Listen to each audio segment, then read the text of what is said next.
दोस्तों नमस्कार, स्वागत है आपके अपने यूट्यूब चैनल स्टडी सॉल्यूशन पे। दोस्तों हम लोग Jharkhand civil court exam assistant जो 21 सितंबर को होने वाला है उसका हम लोग सेट लगा रहे हैं। अंतिम प्रहार है दोस्तों, जोर शोर से लगाए, ठीक है। तो 40 प्रश्नों का मैं सेट लेकर आया हूँ। ओके भाई लोग, तो क्वेश्चन स्टार्ट लगाते हैं। पहला क्वेश्चन है दोस्तों, बॉम्बे स्टॉक एक्सचेंज कहाँ स्थित है? ऑप्शन है वॉल स्ट्रीट में, बी दलाल स्ट्रीट में, सी नीडल थ्रेड स्ट्रीट में, डी गांधी स्ट्रीट में। तो इसका आंसर आप लोग बताइए क्या होगा। तो इसका आंसर ऑप्शन बी हो जाएगा, दलाल स्ट्रीट। बॉम्बे स्टॉक एक्सचेंज है, ये कहाँ है? मुंबई में स्थित है। अगला प्रश्न दोस्तों, उत्पादन के साधनों का राजकीय स्वामित्व एक विशिष्ट अभिलक्षण है। ऑप्शन है समाजवादी अर्थव्यवस्था का, बी पूंजीवादी अर्थव्यवस्था का, सी मिश्रित अर्थव्यवस्था का, डी कल्याण अर्थव्यवस्था का। तो इसका आंसर ऑप्शन ए हो जाएगा दोस्तों, समाजवादी अर्थव्यवस्था का लक्षण है यह, ठीक है। ऑप्शन ए बिल्कुल करेक्ट है। चलिए नेक्स्ट प्रश्न, किसी फर्म का मुख्य उद्देश्य क्या होता है? ऑप्शन है निवेश को अधिकतम करना, बी उत्पादन को अधिकतम करना, सी लाभ को अधिकतम करना, डी रोजगार को अधिकतम करना। दोस्तों आप लोग अपना आंसर कमेंट बॉक्स में ज़रूर दीजिए। तो इसका आंसर ऑप्शन सी हो जाएगा, लाभ को, यानी ज़्यादा से ज़्यादा लाभ कमाना। ऑप्शन सी बिल्कुल करेक्ट है भाई लोग। दोस्तों आप लोग अगर वीडियो अच्छा लगे तो चैनल को सब्सक्राइब कर ले और वीडियो को अंत तक देखें और सेट लगाए। दोस्तों ये इंपॉर्टेंट प्रश्न मैं क्वेश्चन को छाट कर लेकर आया हूँ, जो एग्ज़ाम में बार बार रिपीट होते हैं, वो प्रश्न मैं लेकर आया हूँ, ठीक है। चलिए 4 नंबर प्रश्न, निम्नलिखित में से कौन सा परिवर्ती पूंजी का उदाहरण है? ऑप्शन है मशीनरी, बी कच्ची सामग्री, सी भवन, डी भूमि। तो इसका आंसर बताइए क्या होगा। तो इसका आंसर ऑप्शन बी होगा, कच्ची सामग्री, यह परिवर्ती पूंजी का उदाहरण है। नेक्स्ट प्रश्न, नोबेल पुरस्कार जीतने वाला पहला भारतीय अर्थशास्त्री कौन था? ऑप्शन है राजा चलेया, बी डॉक्टर रंगराजन, सी अमर सेन, डी के एन राज। तो इसका आंसर ऑप्शन सी हो जाएगा, अमर सेन। अर्थशास्त्र में पहली बार नोबेल पुरस्कार जीतने वाले पहले भारतीय थे। तो इसका आंसर ऑप्शन सी है भाई लोग। चलिए नेक्स्ट क्वेश्चन है दोस्तों, केंद्र में पहली गैर कांग्रेसी सरकार किस वर्ष बनी थी? ऑप्शन है 1977 ईस्वी में, बी 1978 ईस्वी में, सी 1979 ईस्वी में, डी 1980 ईस्वी में। तो इसका आंसर बताइए क्या होगा। तो इसका आंसर ऑप्शन ए हो जाएगा, 1977 ईस्वी में केंद्र में पहली बार गैर कांग्रेसी सरकार की स्थापना हुई थी। और कौन थे प्रधानमंत्री बने थे? तो मोरारजी देसाई बने थे, ठीक है। चलिए, और सबसे पहले जनता पार्टी कौन पूछेगा आपसे कि कौन पार्टी थी? तो जनता पार्टी की सरकार बनी थी। नेक्स्ट है भाई लोग क्वेश्चन 7 नंबर, संघीय प्रणाली का पहला प्रस्ताव भारत सरकार अधिनियम खाली स्थान द्वारा किया गया था। ऑप्शन है 1909 ईस्वी, बी 1919 ईस्वी, सी 1935 ईस्वी, डी उपरोक्त में से कोई नहीं। तो इसका आंसर आप लोग बताइए। तो इसका आंसर ऑप्शन सी होगा, 1935 ईस्वी में संघीय प्रणाली यानी यूनियन बनाने का पहला प्रस्ताव भारत सरकार अधिनियम 1935 द्वारा किया गया था। ऑप्शन सी बिल्कुल सही है भाई लोग। अगला क्वेश्चन, भारत के राष्ट्रपति द्वारा राज्यसभा में कितने सदस्यों को मनोनीत किए जाते हैं? ऑप्शन है 14 सदस्य, बी 12 सदस्य, सी 2 सदस्य, डी 8 सदस्य। तो 8 नंबर क्वेश्चन का आंसर बताइए। तो इसका आंसर ऑप्शन बी हो जाएगा, 12 सदस्यों को मनोनयन करते हैं राष्ट्रपति। किस क्षेत्र में? तो इनका चुनाव नहीं होता है, यह खेल, विज्ञान या साहित्य इत्यादि के क्षेत्र में जो ख्याति प्राप्त होते हैं, फेमस होते हैं, उनको राष्ट्रपति नॉमिनेट करता है, ठीक है। कितने सदस्यों को? तो 12 सदस्यों को। VBI है दोस्तों, क्वेश्चन छपेगा और ये मैं क्वेश्चन लाया हूँ आज बार बार रिपीट होने वाले प्रश्न। चलिए अगला प्रश्न, पारिवारिक जीवन बिताने का अधिकार है। ऑप्शन है नैतिक अधिकार, बी राजनीतिक अधिकार, सी नागरिक अधिकार, डी प्राकृतिक अधिकार। तो इसका आंसर ऑप्शन सी होगा, नागरिक अधिकार है पारिवारिक जीवन बिताने का। सी नंबर है दोस्तों। 10 नंबर क्वेश्चन, मौलिक कर्तव्यों का समुच्चय सदा एक अंग होता है। ऑप्शन है एकात्मक संविधान का, बी लोकतांत्रिक संविधान का, सी समाजवादी संविधान का, डी संघीय संविधान का। तो इसका आंसर ऑप्शन सी हो जाएगा, समाजवादी संविधान का मूल कर्तव्यों का एक समुच्चय अंग होता है। ऑप्शन सी बिल्कुल सही है दोस्तों। नेक्स्ट प्रश्न 11 नंबर देखते हैं। मद्रास में भारतीय राष्ट्रीय कांग्रेस के तीसरे अधिवेशन की अध्यक्षता किसने की थी? ऑप्शन है WC बनर्जी, बी महात्मा गांधी, सी बदरुद्दीन तैयब जी, डी A.O. ह्यूम। तो इसका आंसर बताइए कौन होगा? ऑप्शन सी होगा, बदरुद्दीन तैयब जी मद्रास में भारतीय राष्ट्रीय कांग्रेस के तीसरे अधिवेशन की अध्यक्षता की थी और यह कांग्रेस के पहले मुस्लिम अध्यक्ष थे। ठीक है, याद रखिएगा, पूछेगा क्वेश्चन कि कांग्रेस के सबसे पहले मुस्लिम अध्यक्ष कौन थे? तो बदरुद्दीन तैयब जी थे। तो इसका भाई लोग आंसर कौन हो जाएगा? ऑप्शन सी बिल्कुल सही है। अगला प्रश्न दोस्तों, BD सावरकर यानी वीर सावरकर ने 1904 में अभिनव भारत की स्थापना की थी। ऑप्शन है कार्यकर्ताओं के मंच के रूप में, बी क्रांतिकारी संघ के रूप में, सी गोपनीय संस्था के रूप में, डी पाठक मंच के रूप में। तो इसका आंसर ऑप्शन बी होगा, क्रांतिकारी संघ के रूप में स्थापना की थी। चलिए नेक्स्ट क्वेश्चन है दोस्तों, गांधी जी ने खाली स्थान भाग लिया था। ऑप्शन है तीनों गोलमेज सम्मेलन में, बी केवल दूसरे गोलमेज सम्मेलन में, सी दूसरे और तीसरे गोलमेज सम्मेलन में, डी तीनों गोलमेज सम्मेलनों में से किसी एक में भी नहीं। तो इसका कमेंट बॉक्स में आप लोग आंसर दीजिए फटाफट दोस्तों।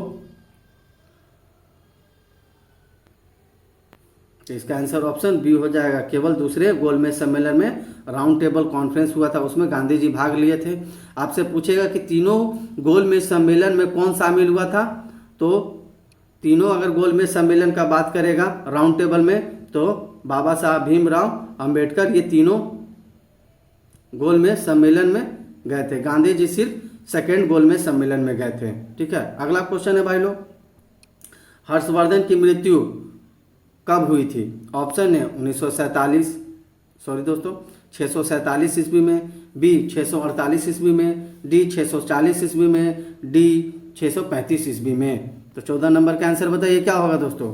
तो इसका आंसर ऑप्शन ए हो जाएगा, 647 ईस्वी में हर्षवर्धन की मृत्यु हुई थी। अगला प्रश्न, शिवाजी के धार्मिक गुरु निम्न में से कौन थे?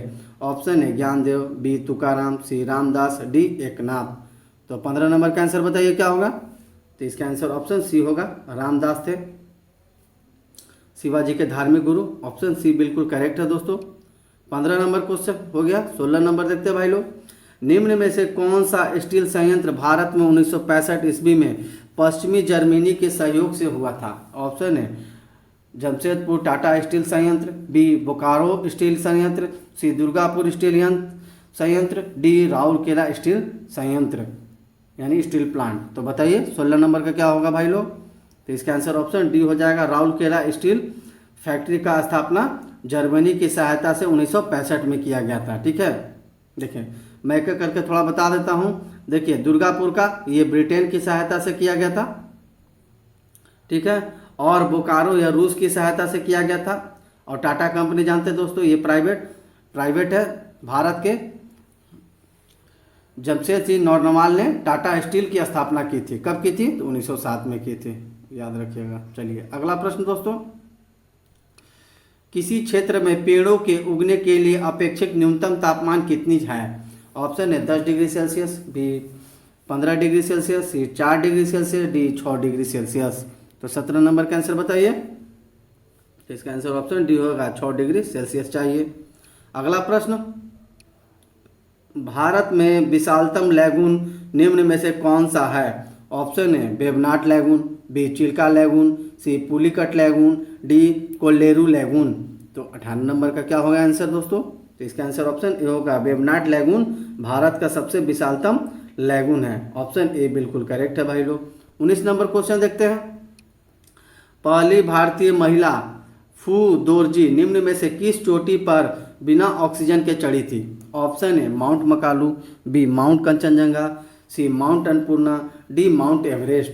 तो 19 नंबर का क्या होगा दोस्तों? तो इसका आंसर ऑप्शन डी हो जाएगा, माउंट एवरेस्ट पे बिना ऑक्सीजन के भारतीय महिला थी फू दोरजी। इन्होंने माउंट एवरेस्ट पे फतह किया था। ऑप्शन डी बिल्कुल करेक्ट है भाई लोग। 20 नंबर क्वेश्चन देखते हैं दोस्तों। निम्न में से कौन सा स्थान कॉपर खनन से संबंधित है? Option A Kolar, B Khetri, C Gaya, D Mayurbhanj. Mayurbhanj. चलिए 20 नंबर बताइए दोस्तों। तो इसका आंसर ऑप्शन बी हो जाएगा। खेतड़ी कॉपर खनन के लिए सबसे प्रसिद्ध है। चलिए थोड़ा इसको जूम कर देता हूं दोस्तों। चलिए 21 नंबर क्वेश्चन। पुरंजी पुष्प के 12 वर्ष में एक बार खिलने का कारण क्या है? ऑप्शन ए प्रकाश अवधि, बी अदीप्त अवधि, सी फ्लोरिजन स्त्राव, डी या सभी। तो 21 नंबर के क्या हो जाएगा? तो इसका आंसर ऑप्शन ए हो जाएगा। प्रकाश अवधि के कारण यह कुरंजी पुष्प 12 वर्ष में एक बार खिलता है। ऑप्शन ए बिल्कुल सही है भाई लोग। अगला क्वेश्चन। संसार में सबसे तेज बढ़ने वाला पौधा कौन सा है? ऑप्शन ए बांस, बी चावल, सी मनी प्लांट, डी टीक। तो 22 नंबर का क्या होगा दोस्तों? तो ऑप्शन ए हो जाएगा। सबसे जल्दी बढ़ने वाला पौधा कौन है? बांस है, बम्बू जिसको बोलते हैं। ए नंबर सही है भाई लोग। चलिए अगला क्वेश्चन। निम्न में से कौन सा अंडक स्तनी है? ऑप्शन ए कंगारू, बी हो गया मोनोस्ट्रीम, सी चमगादड़, डी वेल। तो 23 नंबर का आंसर ऑप्शन बी हो जाएगा। मोनोस्ट्रीम है दोस्तों। चलिए अगला क्वेश्चन। आरएच फैक्टर, आरएच कारक ने अपना यह नाम किस जानवर से लिया है? ऑप्शन ए बंदर, बी ड्रैगन फ्लाई, सी ड्रोसोफिला, डी गुरिल्ला। तो 24 नंबर का आंसर क्या हो जाएगा? तो इसका आंसर ऑप्शन ए होगा। आरएच फैक्टर बंदर से लिया गया है। ऑप्शन ए बिल्कुल करेक्ट है भाई लोग। चलिए 25 नंबर क्वेश्चन दोस्तों। एक वयस्क पुरुष के लिए सामान्य हीमोग्लोबिन की मात्रा प्रति 100 मिलीलीटर रक्त है कितना होना चाहिए? Option A 11.5 gram, B 12.5 gram, C 13.5 gram, D 14.5 gram. तो 25 नंबर का क्या होगा दोस्तों आंसर? तो ऑप्शन डी हो जाएगा। 14.5 ग्राम एक वयस्क पुरुष के लिए सामान्य हीमोग्लोबिन की मात्रा होनी चाहिए। ऑप्शन डी बिल्कुल करेक्ट है दोस्तों। 26 नंबर का क्वेश्चन देखते हैं दोस्तों। रेशेदार अस्थि जोड़ पाया जाता है। ऑप्शन ए टांग में, बी जबड़े में, सी कपाल में, डी मस्तिष्क में। तो 26 नंबर का क्या हो जाएगा? तो ऑप्शन सी हो जाएगा। रेशेदार अस्थि कपाल में यानी दिमाग में पाया जाता है। ऑप्शन सी बिल्कुल सही है। अगला क्वेश्चन 27 नंबर दोस्तों। एक द्रव बूंद की प्रवृत्ति गोल आकार लेने की होती है जिसका कारण है? ऑप्शन ए पृष्ठ तनाव, बी श्यान बल, सी गुरुत्वीय बल, डी प्रत्यास्थ बल। तो 27 नंबर का क्या हो जाएगा? तो ऑप्शन ए हो जाएगा। पृष्ठ तनाव के कारण वर्षा जब होती है तो जिसके कारण पृष्ठ तनाव के कारण गोला रूप ले लेती है। ऑप्शन ए बिल्कुल करेक्ट है भाई लोग। चलिए नेक्स्ट क्वेश्चन दोस्तों 28 नंबर। एक पहिया जमीन पर एक समान स्थानांतरीय चाल से रोल करता है। पहिए पर अधिकतम रैखिक वेग वाला बिंदु है। ऑप्शन ए पहिए की जमीन के साथ संपर्क वाला बिंदु, ऑप्शन बी पहिए का शीर्षतम बिंदु, ऑप्शन सी क्षैतिज व्यास का अग्रतांत बिंदु, डी क्षैतिज व्यास का पश्चात बिंदु। तो 28 नंबर का क्या हो जाएगा? तो ऑप्शन बी हो जाएगा। पहिए का शीर्षतम बिंदु यह पहिए के एक समान स्थानांतरित चाल से रोल करता है, इसी को रैखिक वेग कहा जाता है। ठीक है, ऑप्शन बी बिल्कुल करेक्ट है भाई लोग। चलिए नेक्स्ट क्वेश्चन 29 नंबर देखते हैं दोस्तों। जलप्रपात के अधस्थल का जल का तापमान ऊपर की अपेक्षा अधिक होने का कारण क्या है? ऑप्शन ए अधस्थल पर जल की स्थितिज ऊर्जा अधिक होती है, बी अधस्थल पर पृष्ठ ऊष्मा उपलब्ध कराता है, सी गिर रहे जल की गतिज ऊर्जा ऊष्मा में बदल जाती है, ऑप्शन डी गिरता हुआ जल परिवेश से ऊष्मा का शोषण कर लेता है। तो 29 का क्या होगा आंसर?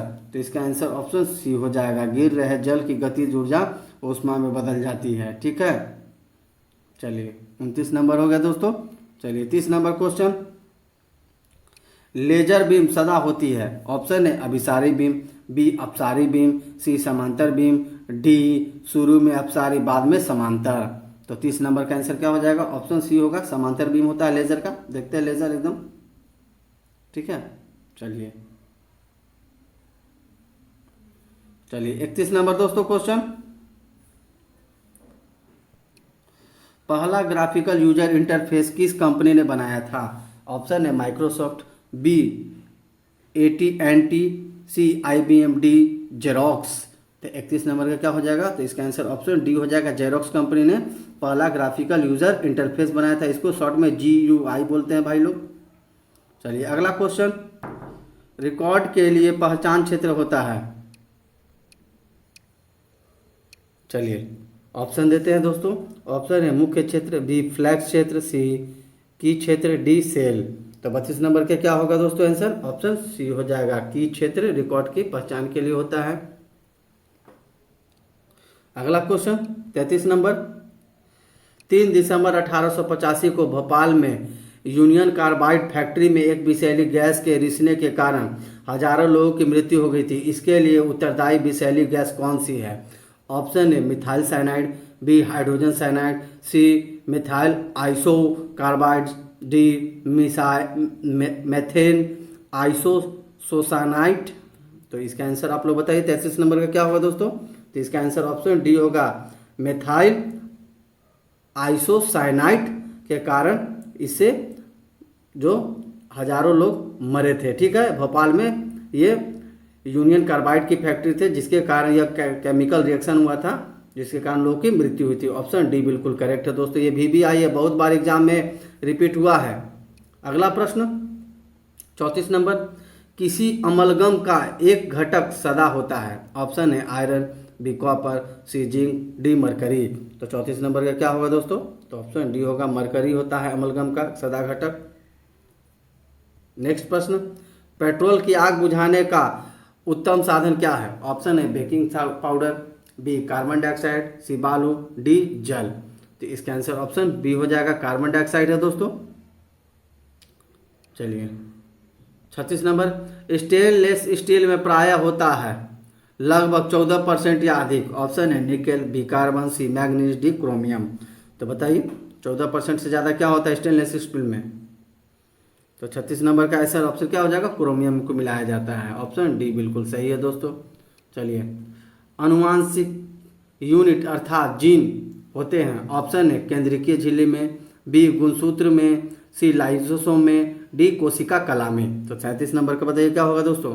तो ऑप्शन बी हो जाएगा, जीन जो होता है वो अनुवांशिक का यूनिट होता है, वो गुणसूत्रों में होता है, क्रोमोसोम में होता है। ऑप्शन बी बिल्कुल सही है भाई लोग। नेक्स्ट क्वेश्चन, बंगाल बेसिन में भौम जल अधिकतर प्रदूषित होता है। ऑप्शन है क्रोमियम से, बी लेड से, सी कैडमियम से, डी आर्सेनिक से। तो 38 नंबर का क्या होगा, ऑप्शन डी आर्सेनिक से ये प्रदूषित होता है। चलिए नेक्स्ट प्रश्न, जल में आर्सेनिक की अनुमानित ऊपरी सीमा है। ऑप्शन है 0.005 ग्राम पर लीटर, ऑप्शन बी 0.005 मिलीग्राम पर लीटर, ऑप्शन सी 0.05 मिलीग्राम पर लीटर, ऑप्शन डी 0.05 ग्राम पर लीटर। तो 39 नंबर का दोस्तों आंसर बताइए क्या होगा। तो ऑप्शन सी हो जाएगा 0.05 मिलीग्राम लीटर। ये आर्सेनिक की अनुमानित ऊपरी सीमा है, इससे ज़्यादा होगा तो प्रॉब्लम होगा। ऑप्शन सी बिल्कुल सही है। चलिए दर्दनाक अस्थि रोग इताई का पहले कहाँ पता चला था। ऑप्शन है जापान में, बी भारत में, सी USA में, डी चीन में। तो 40 नंबर का क्या होगा, ऑप्शन ए हो जाएगा, इताई जो अस्थि रोग है आपका जापान में सबसे पहले पता चला था भाई लोग। ए नंबर है। 41 नंबर, एक्सरे की खोज किसने की थी। Option A Ronald Ross, B AC Urey, D WA रोजेस्टन, सी सॉरी दोस्तों ऑप्शन डी जी मार्कोनी। तो इसका आंसर बताइए क्या होगा। तो ऑप्शन ई सी सही होगा, WK रोजेंटन ने एक्सरे की खोज की थी। तो दोस्तों आज के लिए बस इतना ही। अपना ध्यान रखें, टेक केयर।